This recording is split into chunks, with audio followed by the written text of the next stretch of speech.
এখানে থাকার জায়গা না, স্থায়ী আবাস বা নিবাসের জায়গা না। তো সুতরাং আল্লাহ তাআলা ওনাকেও বিদায় দিয়েছে, আপনিও চলে যান। উনিও চলে গেছেন। তাহলে উনি যেহেতু চলে গেছে, উনি যেহেতু স্থায়ী হন নাই, কেউ পৃথিবীতে স্থায়ী হবে না আল্লাহ ছাড়া। আল্লাহ ছাড়া আল্লাহ একমাত্র স্থায়ী। এই পৃথিবীর আগেও পরেও আল্লাহ সব সময় স্থায়ী। হুয়াল হাইয়ুল কাইয়্যুম লা তাখুযুহু সিনাতুন ওয়ালা নাওম। এটা আল্লাহ তাআলার সিফত। বাকি কোনো মানুষ পৃথিবীতে সবসময়ের জন্য থাকবে না, আমরাও থাকবো না, আমরাও চলে যাব। তো মধ্যখানে যে সম্পর্কটা হচ্ছে, এই যে এখানে আমাদের বড় বড় কতগুলি সম্পর্ক আছে, যেটা মৌলিকভাবে সব ধরনের সম্পর্কের মূল বলা যেতে পারে।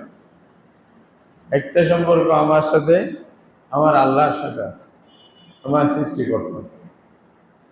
কিরকম সম্পর্ক আল্লাহর সাথে? আল্লাহ যদি আমাকে দুনিয়াতে না পাঠাইতেন, আসতে পারতাম না। আবার আল্লাহ যখন চাইছে আমাকে আসতেই হয়েছে। কি বলেন? নাকি আমার ইচ্ছা মতো দুনিয়াতে আসছে? আমার ইচ্ছা মতো আসতে পারিনি। আমি কি বলতে পারবো যে আল্লাহ গরিব পরিবারে না, ধনী পরিবারে আমাকে পাঠান? সুযোগ আছে? আমাকে আমিরের বাড়িতে পাঠান, গরিবদের মানে ওই যে রিক্সাওয়ালা, ট্যাক্সিওয়ালা, ওদের ঘরে পাঠাইন না, এটা বলার সুযোগ ছিল? আমাকে জাহেল না আলেমের ঘরে পাঠান, এটা বলার সুযোগ নেই। বাংলাদেশে না আমাকে সৌদি আরবে পাঠান, কি বলেন, এটাও সুযোগ আছে? কিচ্ছু নেই, আমরা কিচ্ছু বলার কোনো অধিকার নেই। আল্লাহ যখন যেখানে আমার যেভাবে চাইছেন পাঠাইছেন, আমাকে আসতেই হয়েছে। নাকি না আসিয়া পারবো? আসতে হয়েছে। তো আসার পরে, এখন আসার পর থেকে যদি আমার হাত পা কাজ করতো, কথা বলতে পারতাম, ঠিক না, টাকা কামাই করতে পারতাম, আসার পর দিন থেকে, এটা কি পারছি? এটাও পারি নাই। আল্লাহ বলছে যে না, তুমি যাওয়ার পরে বছরকে বছর এমন যাবে, তুমি কিছু করতে পারবে না, আরেকজনের উপরে ডিপেন্ড করবে।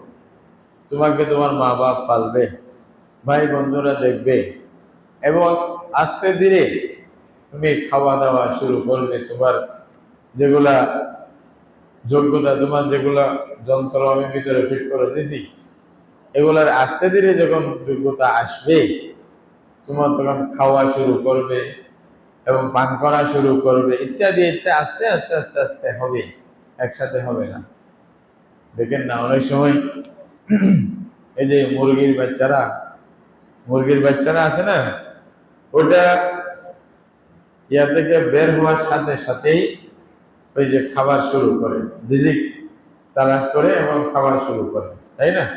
কিন্তু মানুষ, এটা তো বিরাট সময় লাগে কিছু একটা বলার জন্য, কিছু একটা চিন্তা করার জন্য, কিছু একটা শেখার জন্য। তারপরে আল্লাহ তাআলা কোরআনের মধ্যে বলছেন, আল্লাহু আখরাজাকুম মিন বুতুনি উম্মাহাতিকুম লা তা'লামুনা শাইআন। আল্লাহ তাআলা তোমাদেরকে তোমাদের মায়ের পেট থেকে বের করছেন, তোমরা কিচ্ছু জানতা না, কোনো এলম তোমাদের ছিল না, তোমাদের জ্ঞান ছিল না, একেবারে জ্ঞানহীন অবস্থায় তোমরা এসেছিলে পৃথিবীতে। আল্লাহ তাআলা তারপরে তোমাদেরকে জ্ঞান দান করেছে। আস্তে ধীরে আস্তে ধীরে অন্তত কতগুলি জ্ঞান যেগুলা দরকার, তোমরা হাদা হিসেবে সবাইকে দিচ্ছে। হ্যাঁ, যেই পরিবেশে আপনি বড় হচ্ছেন, ওইখানের আশেপাশের মানুষগুলোর সাথে পরিচিতি, এটা আল্লাহ তাআলা আস্তে ধীরে দান করছে। এবং পরিবেশ আমাকে বুঝাই দিচ্ছে, এটা মা, এটা বাপ, এটা বোন, এটা ভাই, এটা চাচা, এটা দাদা, বলে দিচ্ছে। আস্তে ধীরে জ্ঞান হচ্ছে। যে বাচ্চারা মনে করেন দুধ পান করবে, তাদের তো খবর থাকে না কি হচ্ছে, কি বলেন, খবর থাকে নাকি? সে যেদিন আসবে, সেদিন কি তার মাকে বাপকে চেনে? ও মনে করতেছে মানুষ, এটা মানুষ, এটাও মানুষ, যে কোলে নেই তার কোলে চলে যায়, তাই না? জানে না তো কাউ। আস্তে ধীরে শিখে। এটা বনি আদমকে আল্লাহ তাআলা এভাবেই তরতিব দিয়েছেন, যেন এইভাবেই পরিবেশের সাথে মিলে মিশে যাদের সাথে জীবন যাপন করবে, তাদের সাথে একটা মহব্বতের সম্পর্ক হয়ে যায়, দয়া মায়ের সম্পর্ক হয়ে যায়। কথার কথা 2-3 বছর যাকে ভালোবাসবেন তার প্রতি একটা টান হবেন, মহব্বত হবেন। আর যখন আমি জানতে পারবো আমি যখন কিছু যোগ্য ছিলাম না, তখন ওনারা আমাকে পালছে, আমাকে দেখছে, আমার প্রত্যেকটা জিনিস সহ্য করছে, তাহলে হুশ জ্ঞান আকল আসলে এখন এদের যখন অক্ষমতা চলে আসতেছে, তাহলে আমি ওদের জন্য কিছু করা দরকার, বুঝে আসবে, তখন জানবে। তাহলে আজীব একটা সম্পর্ক আল্লাহ তাআলা পৃথিবীর মধ্যে আসার পরে আমার সাথে আমার পার্শ্ববর্তী সব জিনিসের সাথে আল্লাহ সৃষ্টি করে দেন, যেটা মানুষ কল্পনা করতে পারে। এমন ভাবে আল্লাহ পরিবেশকে করে দিয়েছেন যেন একে অপরের সাথে সম্পৃক্ত হয় এবং একে অপরের উপকারে আসে, একে অপরের ফায়দার মধ্যে আসে, কোনো না কোনো উপায়ে এভাবে হয়, কারো বেশি কারো কম, যেভাবে হোক। মুনবাদ আল্লাহ তাআলা আমাকে এই পৃথিবীতে যে সৃষ্টি করলেন, আমার কোনো দরখাস্ত ছিল না যে আমাকে যেতে হবে। আমি মানে বড় অমুক চেয়ারম্যানের ছেলে হিসেবে যেতে চাই, এটা কি বলতে পারবো? পারবো না। আমি বাংলাদেশে যেতে চাই না, মক্কা শরীফে আমাকে জন্ম হওয়ার ব্যবস্থা করে দেন, কিচ্ছু নাই। আমি আল্লাহ যেখানে যেভাবে চাইছে আসতে হয়েছে। আবার এই যে কিছুদিন আমরা কাজ যা করব দুনিয়াতে, হায়াত যতটুকু আল্লাহ দিয়েছেন, এখন হায়াত বাড়তেছে না কমতেছে? এক হিসাবে আমরা বলতেছি বাড়তেছে, বড় হচ্ছে, আসলে বাস্তবে চিন্তা করলে তো ছোট হচ্ছে। মানে আমার যদি মনে করেন 70 বছর জীবন থাকে, তাহলে আমার 5 বছর হওয়া মানে কি? 5 বছর বাড়ছে না কমছে? কমছে।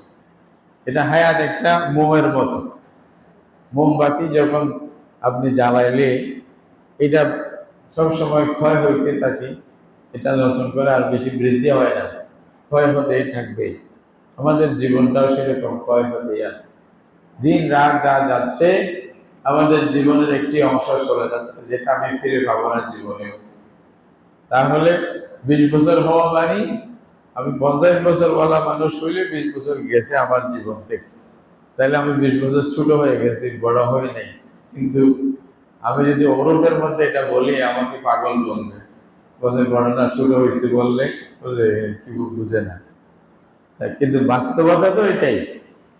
তো বারহাল এই যে হায়াত যেটা আল্লাহ তাআলা আমাকে আপনাকে দিয়েছেন, এটা তো যেমনি হোক আমাদেরকে শেষ করতে হবে। এই হায়াতটা শেষ করার পরে যখন আমি আল্লাহর কাছে যাব, তখন আমি হয়তো মনে করেন এখানে ইমাম সাহেব হলাম, মুহাদ্দিস হলাম, মুফাসসির হলাম, মুহাক্কিক হলাম, লেখক হলাম, বড় সাংবাদিক হলাম, অথবা চেয়ারম্যান হলাম, মেম্বার হলাম, মন্ত্রী হলাম, বড় অট্টালিকার মালিক হলাম, ফ্যাক্টরির অভাব নেই, এই সেই সব কিছু দেখলাম। কিন্তু একদিন এমন আসলো যে আমি হসপিটালে পড়ে আছি, কিছু করতে পারতেছি না, আমার হাত পা আগের মতো চলে না, এখন অক্ষমতা চলে আসছে, এখন 1000 ডাক্তারও কাজ হয় না। এমন একদিন হয়তো আসবে আমার শিরা উপশিরা বন্ধ হয়ে যাবে, আল্লাহ না করুক।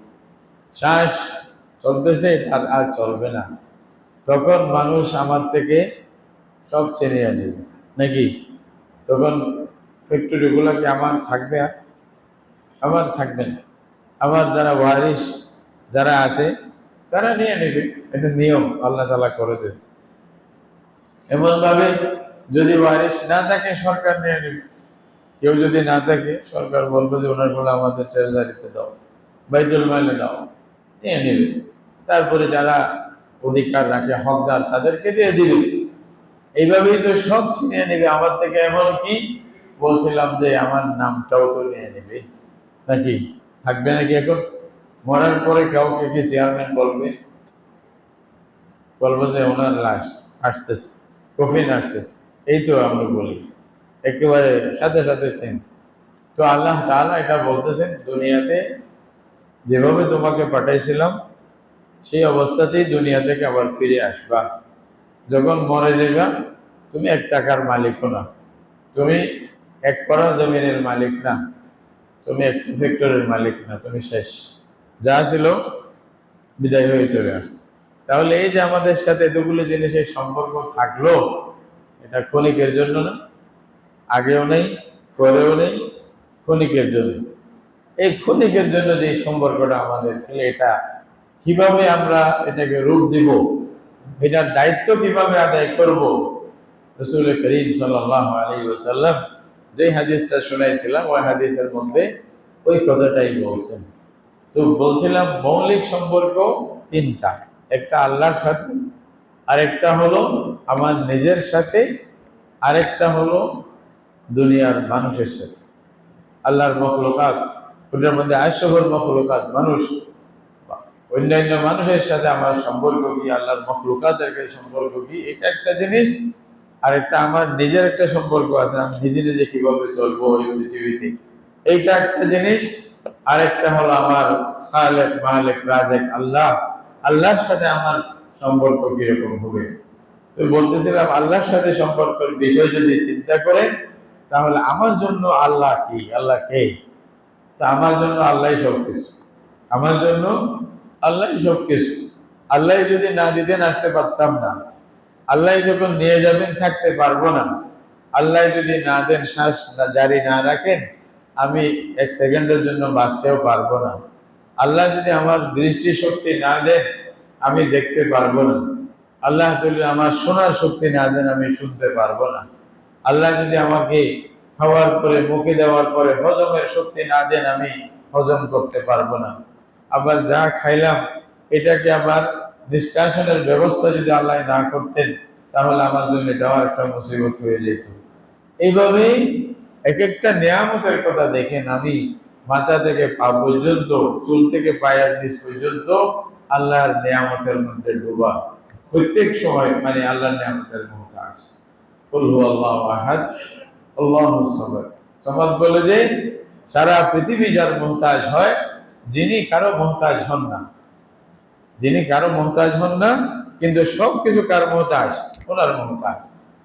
আমার সম্পর্ক আল্লাহর সাথে এমন যে আমি প্রত্যেকটি শ্বাসের মধ্যে কার মুহতাজ, আল্লাহর মুহতাজ।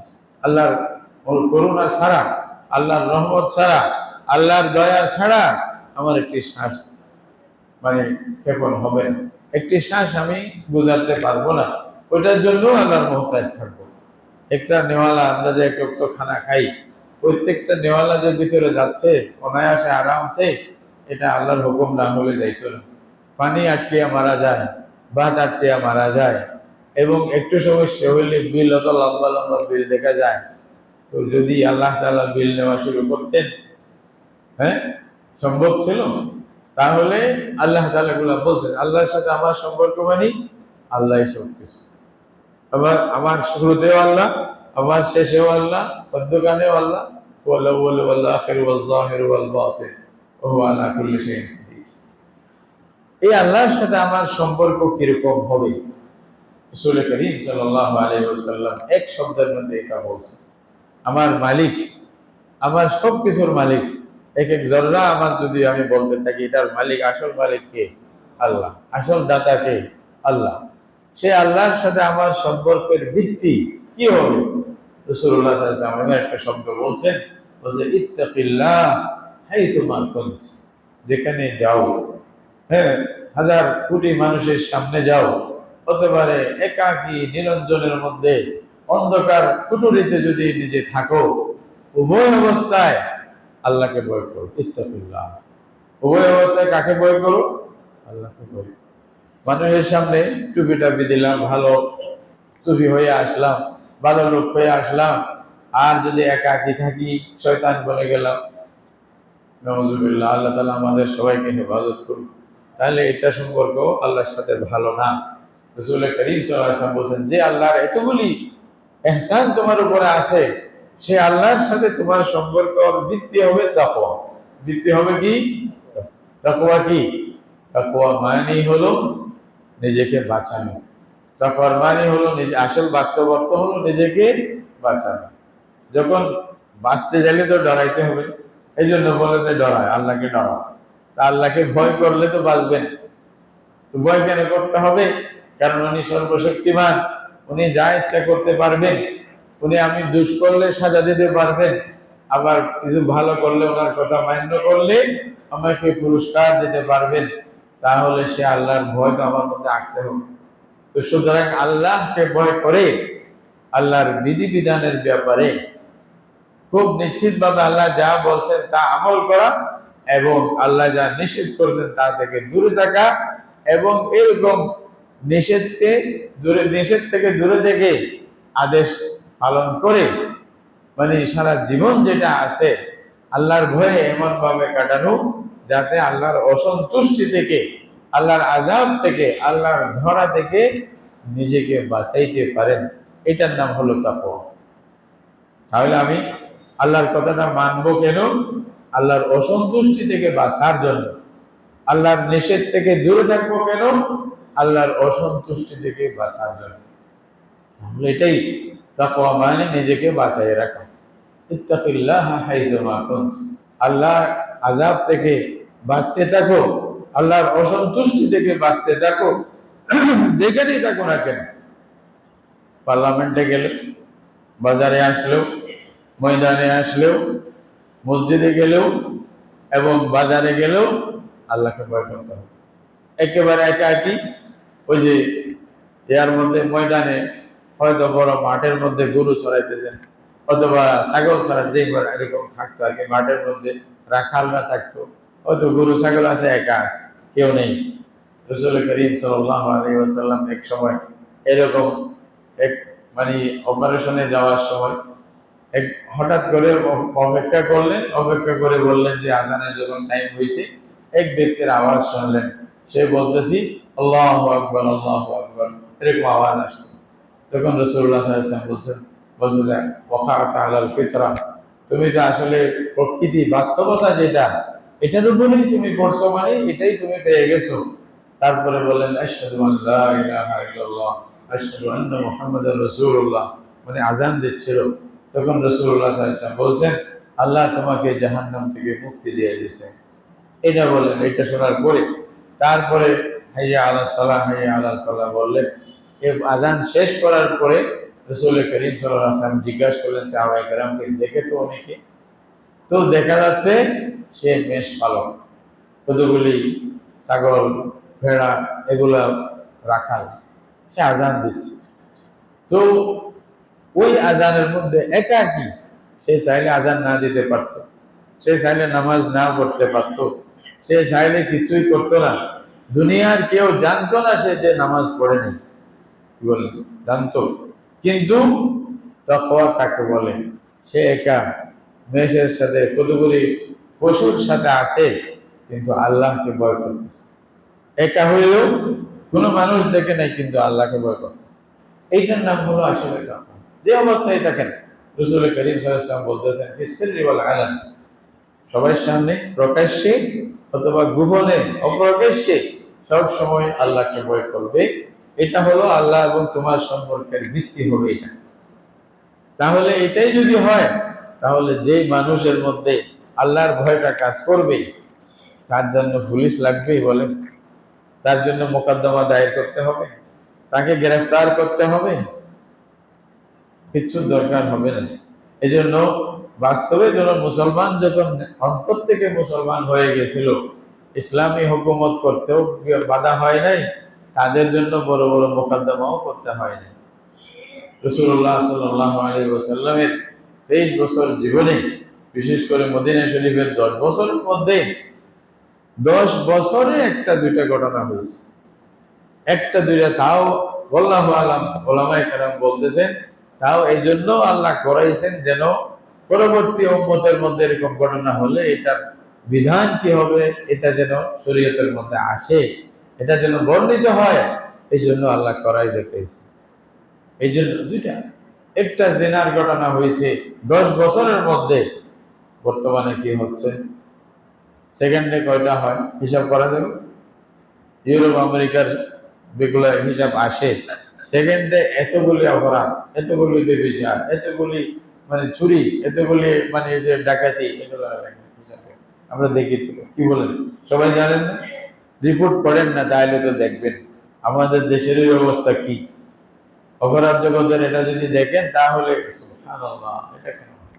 রাসূলুল্লাহ সাল্লাল্লাহু আলাইহি ওয়াসাল্লামের 10 বছর, 1-2 দিন না, 10 বছর একটা করে, এটা তো না হওয়ার মতো। কেন? সবার অন্তরে তাকওয়া আছে। সবার অন্তরে কি ছিল? তাকওয়া। এই যে মাকলিয়ার, এই যে মসজিদের আশেপাশে আমরা যারা আছি, সবাই যদি আল্লাহকে ভয় করি, তাহলে ওনাকে অপরাধী হিসেবে আবার আমার গ্রেফতার করতে হবে? উনি অন্যায় করতে পারবেন না, কারণ ওনার অন্তরে আল্লাহর ভয় আছে যে আমি এটা করলে আল্লাহ আমাকে ধরবে। হযরত ওমর ইবনে খাত্তাব রাদিয়াল্লাহু তাআলা আনহু, উনি একবার রাত্রে এরকম উনি এদের হাঁটাহুটা করতেন, রাত্রে একাকী ছদ্মবেশে চলতেন একটু মানুষের অবস্থা বোঝার জন্য যে মানুষ কোন অবস্থায় আছে। তো যাইতেছিলেন, এক ঘরের পাশে আওয়াজ, মা বেটির আওয়াজ শুনে হযরত তখন দাঁড়াইছে যে দেখি মা বেটি কি বল। ওইখানে ওই ঘরের মধ্যে মা ছিল আর বেটি ছিল।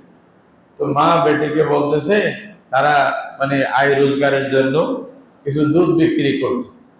তো মা বলতেছে বেটি আজকে কাজ করো, বলছে আজকে আমাদের 5 কিলো দুধ, 5 কিলোর মধ্যে আর 5 কিলো পানি দাও, সময়ের সময় অর্ধেক অর্ধেক পানি দাও।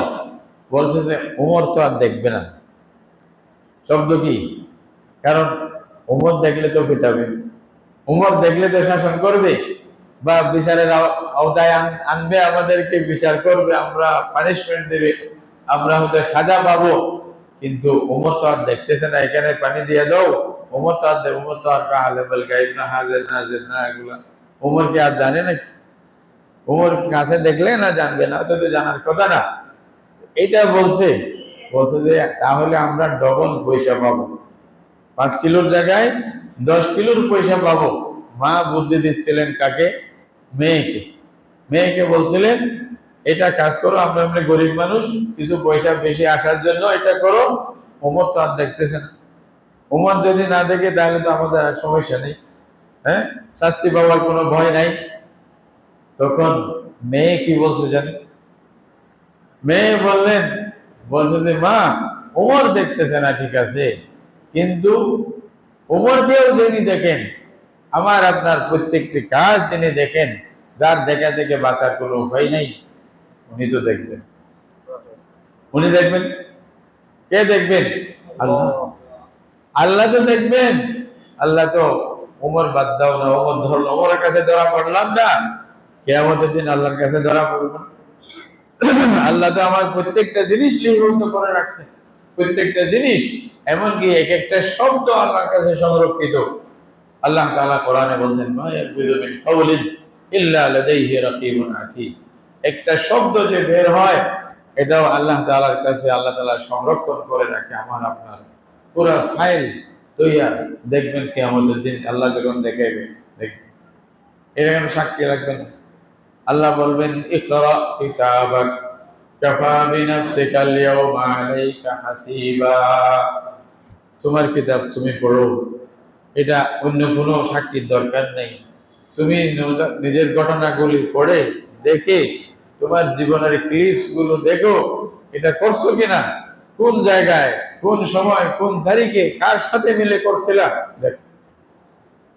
সুবহানাল্লাহ, সামনে চলে আসবে।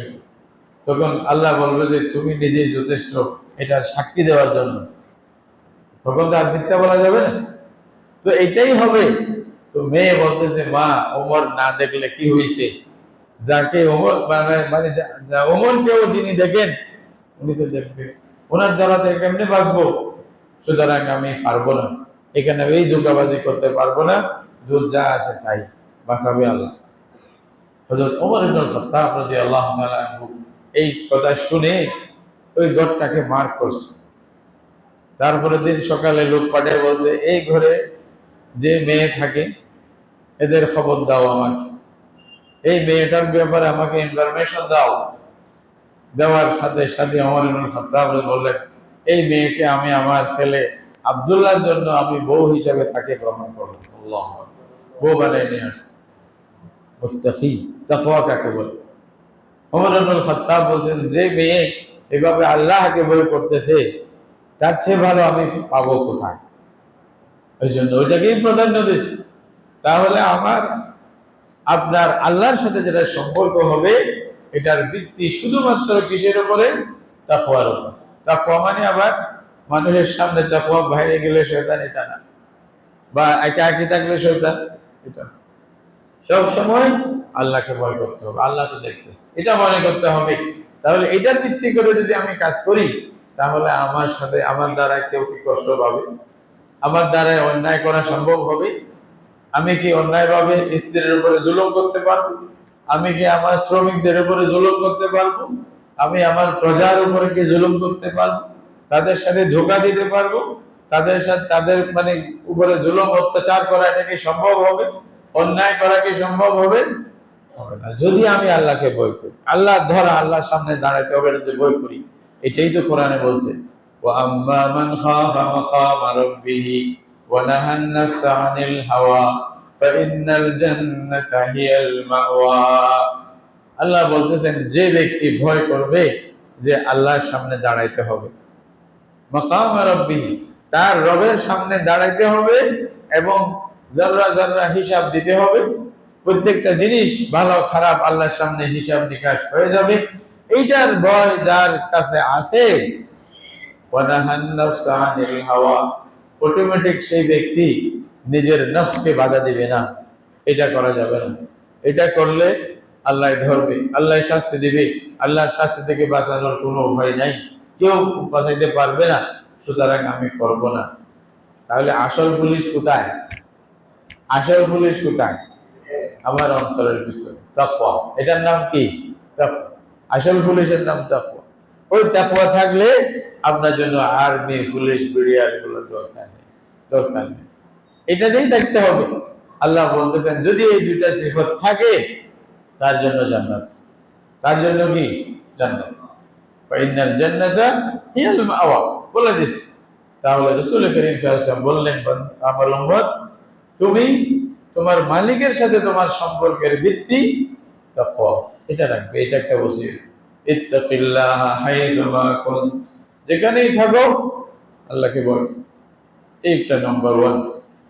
ওয়া আতবি'is সাইয়্যাতাল হাসানাতা তামহুহা।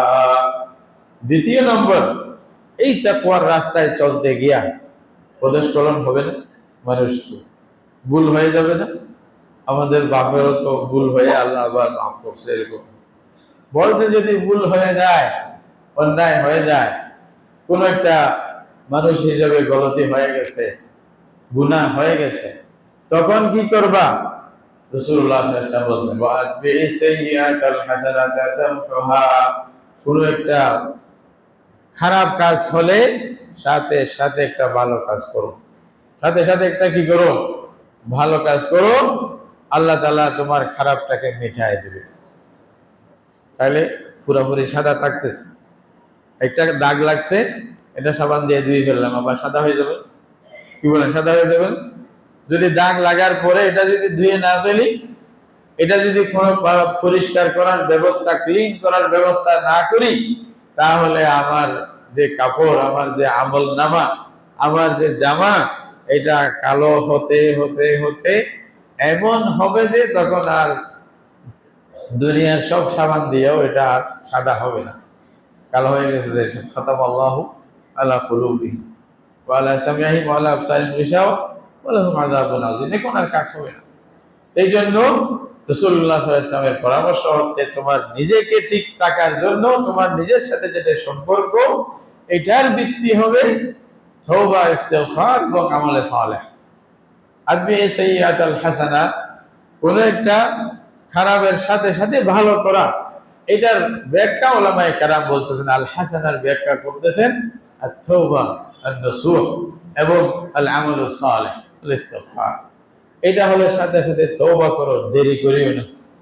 গুনাহ করছেন বেশি করে, এখন বলতেছে থাক না, একটু বুড়া হয়ে নেই না, দাড়ি তাড়ি পাকে যাক, তারপরে তসবিহ একটা নিয়ে মসজিদে ঢুকে যাই, করি না আমরা? বুড়া হয়ে গেলে বুজুর্গ। আরে ভাই, বুড়া হইলে তো সিংহ বুজুর্গ হয়ে যায়। কি বলে? সিংহ যখন পাঞ্জার শক্তি নাই, মারতে পারে না, বলছে আমি সুবিধা ভাই বাইত হয়ে গেছি, খ্রিস্টানের হাতে বাইত করছি, এখন আর শয়তানি করবো না। আরে এটা তো কোনো ফজিলতের কথা না, এটা তো আপনি বাধ্য। কি কিন্তু তওবা করবেন যে সাথে সাথে দেরি করবেন না। হাদিসের মধ্যে আছে আল্লাহ রাব্বুল আলামিন দিনের মধ্যে হাত লম্বা করেন, ইন্নাল্লাহা ইয়াবসুতু ইয়ামিনাহু ফিন নাহারি লিয়াতুবা মুসিউল লাইল ওয়া ইয়ামুদ্দু ইয়াদাহু আও ইয়ামিনাহু ফিল লাইলি লিয়াতুবা মুসিউন নাহার। দিনের গুনাহগার এরা যেন তওবা করে আল্লাহর কাছে, আল্লাহ তাআলা রাতে হাত লম্বা করে দেয় বান্দাদের কাছে যে কে মাফ চাইতেছে, মাফ চাও, আমি মাফ করে দেব, তওবা করো, মাফ করে দেব। আর রাতের মধ্যে আবার আল্লাহ তাআলা হাত বাড়ান বান্দাদের কাছে, বলছে যে দিনের মধ্যে যারা করছো রাত্রে মাফ করব, রাত্রে যারা করছো দিনে মাফ করব। দিনে রাতে আল্লাহ হাত বাড়াইতে থাকেন বান্দাদের দিকে, তওবা করতেছে কিনা। হাদিসে পাকের মধ্যে আছে রাসূল করিম সাল্লাল্লাহু আলাইহি ওয়াসাল্লাম বলতেছেন আল্লাহ তাআলা আমাদের দুই পাশে এই যে ফেরেশতা কিরামান কাতিবিন যারা লিখতেছেন আমার আপনার আমলনামা, এদের মধ্যে ডান পাশে যে ফেরেশতা আমাদের নেক আমলগুলো লিখেন ওনাকে আল্লাহ সর্দার বানাই দিয়েছেন। ডান পাশের ফেরেশতাকে কি বানাই দিয়েছেন? সর্দার। ওনার অর্ডারে হবে। বাম পাশের ফেরেশতা নিজে লিখতে পারবে না যতক্ষণ ডান পাশের ফেরেশতা কি দিবে না, অনুমতি দিবে না। হাদিসের মধ্যে আছে এটা। তো আল্লাহ তাআলা ওদেরকে ইখতিয়ার দেয়া দিয়েছে। ডান পাশের ফেরেশতাকে বলছে ইদা হাম্মা বিহাসানাতিন ওয়া লাম ইয়ামালহা কাতাবাল্লাহু লাহু হাসানা। আল্লাহু আকবার। কোন বান্দা যদি ভালো কাজের নিয়ত করে, খালি ইরাদা করছে মসজিদে যাব, ইরাদা করছে বড় মাহফিল হচ্ছে দ্বীনি মাহফিল, ওখানে যাব, ইরাদা করছে গরিব মেয়ের বিয়ে হচ্ছে না কিছু পয়সা দেব, এরকম ইরাদা বুঝেন তো, অন্তরের একটা ইরাদা করছে। বলছে যে যদি করতে নাও পারে একটা সওয়াব দিয়ে দেবে, উনি লিখে দেবে। আর যদি কাজটা করতে পারে 10 থেকে 700 গুণ পর্যন্ত বাড়াই দেবে। আল্লাহ যাকে চায় আরো বাড়াবে। তাহলে ইরাদা করলেও সওয়াব, এবং ইরাদার সাথে সাথে যদি করতে পারে কতটুকু বাড়াচ্ছে এটা আবার দেখেন। এভাবে আল্লাহ বাড়াই দেন এই ফেরেশতা। আর যিনি আমাদের মানে খুব গুনাহগুলো পাপগুলো লিখবে, ভুল ত্রুটিগুলো লিখবে, ওই ফেরেশতা যখন আমরা কোনো পাপের ইরাদা করি তখন জিজ্ঞাসা করে যে উনি তো ইরাদা করছে সিনেমায় যাবে, নাউজুবিল্লাহ, অন্যায় করবে, মদ পান করবে, হ্যাঁ, বা অন্যান্য দিকে অন্যায় আছে, আল্লাহ তাআলা যাকে নিষেধ করছে এরকম কিছু করবো, অন্যায় ইরাদা করছে। বলছে এখন কি করবো? বলছে না, ইরাদা করলে লিখতে হবে না, মানা করো না, লিখবে। ইরাদা করার পরে যদি ছেড়ে দেয় উনি বলছেন যে একটা সওয়াব লিখে দাও। আল্লাহু আকবার। কি আজীব আল্লাহ তাআলার রহমত বান্দার সাথে। যখন ইরাদা করার পরে ছেড়ে দিল না, কাজ করে ফেললো, তারপরে তখন বলে যে একটু অপেক্ষা করো, যদি তওবা করে ফেলে আর লিখতে হবে। সুবহানাল্লাহ। দেখেন, তওবা করে ফেললে দিন চলে গেল, তওবা করলো না, তখন বলে যে এখনো রাত আছে। তো দিনও চলে গেল, রাতও চলে গেল, বান্দা তওবা করলো না, তখন একেবারে খুব খারাপ মন নিয়ে বলে যে আমাদের বাসায় বুঝাইলাম আর কি, বলে একটা লেখো, খালি একটা, মানে অনেক গুনাহ করছে, বেশি না, একটা লেখবা, একটা গুনাহ। আল্লাহু আকবার। আল্লাহর রহমত, আল্লাহর দয়া দেখেন বান্দা। আবার তাও যদি তওবা করে সাথে সাথে বলতে মিটাই দাও, এটা শেষ, মিটাই দাও, আল্লাহ আবার সাদা হয়ে গেছে। তাহলে আল্লাহ বান্দাকে বেশি বেশি দিতে চায় নাকি দিতে চাচ্ছে না, আমরা নিতে জানি না। এইভাবেই রাসূলুল্লাহ সাল্লাল্লাহু আলাইহি ওয়াসাল্লাম বলতেছেন আমার উম্মত, তোমার নিজের সাথে তোমার ব্যবহার, তোমার মুআমালা, তোমার নিজের সাথে যে সম্পর্ক, এটার ভিত্তি রাখবা তওবার উপরে, ইস্তিগফারের উপরে, আমলে সালেহের উপরে। রাসূলুল্লাহ সাল্লাল্লাহু আলাইহি ওয়াসাল্লাম বলতেন আমি ডেইলি 100 বার তওবা করছি, অথচ আল্লাহর রাসূল একটা গুনাহও করতেন না। আমরা 1000 গুনাহ করি, তওবা একবারও করি না। করি আস্তাগফিরুল্লাহ দিনে কয়বার বলি? আল্লাহর বান্দারা আছেন তারা শত শতবার সকালে পড়বে, শত শতবার বিকালে পড়বে, আমল করে রাখছে। আল্লাহ সবাইকে তৌফিক দান করুক। প্রত্যেক নামাজের পরে আমরা যদি অন্তত 100 বার আস্তাগফিরুল্লাহ বলি, তাহলে ডেইলি 500 বার হয়ে যাবে না? তাহলে কতগুলি গুনাহ মাফ হয়ে যাবে। আস্তাগফিরুল্লাহ বললে আল্লাহ গুনাহ মাফ করে দেন, হাদিসের মধ্যে আছে। মানে আমি তওবা করতে যেটা বললে আল্লাহ তাআলা গুনাহ মাফ করে দেন। আর আমলে সালেহ মানে ভালো কাজ করলে ওইখানে গুনাহ মাফ। নামাজ পড়বেন, গুনাহ মাফ। রোজা রাখবেন, গুনাহ মাফ। সাদাকা করবেন, গুনাহ মাফ।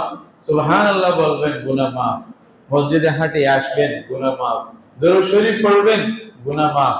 এইভাবে আল্লাহর জিকির যত করবেন, গুনাহ মাফ। তাহলে নিজের আমলকে নিজেকে পরিষ্কার রাখার জন্য যে ব্যবস্থা, রাসূলুল্লাহ বলছে যে সাথে সাথে ধুয়ে ফেলো, ক্লিন করো। দাগ লাগছে, পাপের দাগ, এটাকে ক্লিন করে ফেলো। এটা তোমার সাথে তোমার নিজের সম্পর্কের ভিত্তি এটাই। এটা দাগ লাগলে দাগের উপরে দাগ লাগার সুযোগ দিবে না। দাগ লাগছে, সাথে সাথে পরিষ্কার করো, আবার ভালো হয়ে যাও, তওবা করো, আল্লাহর দিকে ফিরে আসো। তাইলে বলবেন হুজুর তওবা করছি, আবার করছি, আবার তওবা করো, আবার তওবা করেন। বলতে 1000 বার, 1000 বারের পরে আবার তওবা করেন। আল্লাহর বান্দারা বলতেছেন 1000 বার তওবা শিকস্তি বাজ আবাজ। 1000 বারও যদি তওবা ভেঙে ফেলো, আবার আল্লাহর কাছে আসো বান্দা, এছাড়া উপায় তো নেই। আছে আল্লাহর এক বান্দা এটা বোঝানোর জন্য বলতেছেন তুমি যদি এখনো তোমার মানে এখনো যদি আমার সাথে সম্পর্ক ভালো করার চিন্তা থাকে, তাহলে ফিরে আসো। ফিরে আসলে কি হবে? কাজা মাহবুবতার বাশিক রুহি বলতে যে আগে যেরকম প্রিয় ছিলাম তার চেয়ে বেশি আমি প্রিয় বানিয়ে তোমাকে গ্রহণ করব। ইন্নাল্লাহা ইউহিব্বুত তাওয়াবিন। বলতেছে আল্লাহ তাআলা যারা বেশি বেশি তওবা করে তাদেরকে আল্লাহ ভালোবাসেন। গুনাহ মাফ করেন এটা বলেন না খালি, এটা তো আছে অন্য জায়গায়। এখানে আল্লাহ ভালোবাসেন বলতেছে, তাহলে আমি তওবা করব, বেশি করে আমল করব। তৃতীয় যেটা রাসূলুল্লাহ সাল্লাল্লাহু আলাইহি ওয়াসাল্লাম বলছেন, আরেকটা সম্পর্ক, আমার সম্পর্ক দুনিয়ার মানুষের সাথে। প্রথম আমার মা বাপ, এরপরে আমার ভাই বন্ধু, এরপরে আমার আত্মীয় স্বজন, চাচা ফুফি, তারপরে ফুফা, খালা, মামু, এই যে মামাতো ভাই, খালাতো ভাই, এই যে ভাই বোন, আশেপাশের দেশের মানুষ, সমাজের মানুষ, গ্রামের মানুষ, সারা বিশ্বের মানুষ, এদের সাথে আমার সম্পর্ক কিরকম হবে। এর সাথে আল্লাহর মাখলুকাত, আল্লাহর দেওয়া আকাশ, আল্লাহর দেওয়া বাতাস, আল্লাহর দেওয়া জমিন, আল্লাহর দেওয়া যে গাছপালা, এই যে পরিবেশ, এটার সাথে আমার কি সম্পর্ক হবে। রাসূলুল্লাহ সাল্লাল্লাহু আলাইহি ওয়াসাল্লাম বলতেছেন ওয়াখালিকিন নাসা বিখুলুকিন হাসান, ওয়াখালিকিন নাসা বিখুলুকিন হাসান। মানুষের সাথে তোমার সম্পর্ক হুসনে আখলাকের ভিত্তিতে হবে। হুসনে আখলাক, উত্তম চরিত্রের ভিত্তিতে মানুষের সাথে সম্পর্ক হবে। বাপের সাথে যে ভালো ব্যবহার করবে, এটা উত্তম চরিত্র। ছেলে মেয়েদের সাথে, সন্তানের সাথে ভালো সম্পর্ক থাকলে এটা উত্তম চরিত্র। স্ত্রীর সাথে ভালো সম্পর্ক থাকলে উত্তম চরিত্র। এবং আশেপাশের মানুষদের সাথে, ভাই বন্ধুদের সাথে ভালো হুসনে আখলাক, উত্তম চরিত্র, ভালো সম্পর্ক হলে এটা উত্তম চরিত্র। উত্তম চরিত্র কি এটা তো বুঝতেছে। আর উত্তম চরিত্র সহজে যদি বুঝতে চান, তাহলে খারাপ চরিত্র দেখলেই তো বুঝবেন উত্তম চরিত্র কি। একজন জিজ্ঞাসা করছে আদব কার থেকে শিখছো? বলছে বেয়াদব থেকে। উত্তরটা কেমন মনে হচ্ছে? আর এটা একটা উত্তর হইল, বেয়াদব থেকে কেমনে আদব শিখবে? তো জিজ্ঞাসা করছে আরে বেয়াদব থেকে আদব কেমনে শিখছো? বলছে বেয়াদব যা করছে তা ছেড়ে দিয়েছে। বেয়াদব যা করবে ওটা তো বেয়াদবি করবে, তো বেয়াদবি ছেড়ে দিলেই তো কি হয়ে যাবে? আদব হয়ে যাবে। ও যেরকম খারাপ, এটা ছেড়ে দিলাম, আদব হয়ে গেল, অটোমেটিক আদব হয়ে যাবে। খুব সুন্দর, সহজে বোঝার জন্য। তাহলে এরকম যেগুলো জিনিস খারাপ বোঝা যায় আখলাক চরিত্রের হিসাবে, এগুলো ছেড়ে দিবেন, এগুলো ছেড়ে দিবেন। আল্লাহ রাসূল সাল্লাল্লাহু আলাইহি ওয়াসাল্লাম এগুলোর কতগুলি ব্যাখ্যা দিয়েছে, এটা তো লম্বা হয়ে যাবে, এজন্য আমি লম্বা করব না। সংক্ষেপে আবার কথা বলেন, আল্লাহ রাসূল সাল্লাল্লাহু আলাইহি ওয়াসাল্লাম যে কথাটা বলছেন, তিনটা শব্দের মধ্যে আমাদের মৌলিক যে তিনটা সম্পর্ক, এই সম্পর্কের ভিত্তি কি হবে, এটার সাথে কিরকম ব্যবহার করব, আল্লাহ রাসূল সাল্লাল্লাহু আলাইহি ওয়াসাল্লাম আমাদেরকে তালিম দিয়ে দিয়েছেন, শিক্ষা দিয়ে দিয়েছেন যে আল্লাহর সাথে তোমার যেটা সম্পর্ক, এটার ভিত্তি রাখবা তাকওয়ার উপরে। তোমার নিজের সাথে যেটা সম্পর্ক, এটার ভিত্তি রাখবা তওবা, ইস্তিগফার, আমলে সালেহের উপরে। কি সুন্দর কথা দেখেন, রাসূল বলেন নাই জীবনে গুনাহ করিও না, এটা পারবে না মানুষ, ভুল হয়ে যাবে। বলতেছে ভুল হইলেই তওবা করবা, ভুল হইলেই সংশোধন করবা। এটা আসলে বাস্তব, এটাই তো হতে হবে। বসে থাকিও না, এটার উপরে দৃষ্টতা দেখাইও না, হ্যাঁ, এটা ইসরার করিও না। যা ভুল হয়েছে তাড়াতাড়ি ক্ষমা চাও, এটা আমাদের বাপের বৈশিষ্ট্য ছিল এটা। তারপরে বলছে মানুষের সাথে তোমার সম্পর্কের ভিত্তি হোসনে আখলাকের উপরে রাখবে। মানুষ যেন বলে হ্যাঁ কেমন মানুষ ছিল। একটা কোথাও যদি মানুষ মারা যায়, তার আত্মীয় স্বজন সৌদি আরবে থাকলে, কেউ আফ্রিকায় থাকলে, কেউ ওইখানে থাকলে, তখন নিজের থেকেই বলে হে আমার ভাইটা এত ভালো মানুষ ছিল, এত মানুষ হয় না, বলে না? কি বলেন বলেন? বলে তো। ওইটাই হাদিসের মধ্যে আছে, মানুষ চলে যাওয়ার পরে যদি মানুষ নিজের থেকে জিজ্ঞাসা করিয়া না, আমরা তো জিজ্ঞাসা করি আদায় করি, তারা মানে জানাজা পড়ার পরে জিজ্ঞাসা করি ভাই ভালো ছিল, তখন তো এমনিই বলবো ভালো ছিল। এটা আসল সাক্ষী না, যেটা আমরা করি এটা আসলে সাক্ষী না। আসল সাক্ষী মানে যেটা অটোমেটিক বের হবে, অটোমেটিক কাউকে জিজ্ঞাসা করতে হবে না, আপনার মন থেকে এমনি বের হবে। আপনি বলবেন হায় রে এত ভালো মানুষটা কেমনে চলে গেল, বা আফসোস করবেন, এটা করবেন না হয়তো না। ওইটাই, এরকম যেন এমন ভাবে জীবন যাপন করেন, এমন আচরণ করেন মানুষের সাথে, যেন মানুষ বাধ্য হয় আপনি যাওয়ার পরে, কাঁদতে বাধ্য হয়, আসমান জমিন কাঁদবে, মানুষ কাঁদবে, আপনি আফসোস করবেন ভাই এরকম মানুষটা হারিয়ে গেলাম, আমাদের বিরাট ক্ষতি হয়ে গেল, একটা মানুষের শূন্যতা হয়ে গেল। এরকম আখলাকওয়ালা মানুষ খুব কম এরকম কথাগুলি বলবে। এটা আখলাকের সাথে মামলা করলে তখন হবে যে, বাকি না হতে হবে। তো এই কথাটা মনে রাখবেন। রাসূলুল্লাহ সাল্লাল্লাহু আলাইহি ওয়াসাল্লাম তিনটা শব্দের মধ্যে আমাদের এত বড় শিক্ষা দিলেন, এটা ব্যাখ্যা করলে বিরাট কিতাব হয়ে যাবে। এটাই মুহাম্মদ রাসূলুল্লাহ সাল্লাল্লাহু আলাইহি ওয়াসাল্লামের বৈশিষ্ট্য। আল্লাহ তাআলা আমাদেরকে এত বড় নবীর উম্মত করেছেন, এটা আল্লাহর শুকরিয়া আদায় করা দরকার, নবীর হক বোঝা দরকার, নবীর কথাগুলো অক্ষরে অক্ষরে আমল করা দরকার। এটাই হলো শুকরিয়া, এটাই হলো কি শুকরিয়া। আল্লাহ তাআলা সবাইকে তৌফিক দান করুন। ওয়া আখিরু দাওয়ানা আলহামদুলিল্লাহি রাব্বিল আলামিন।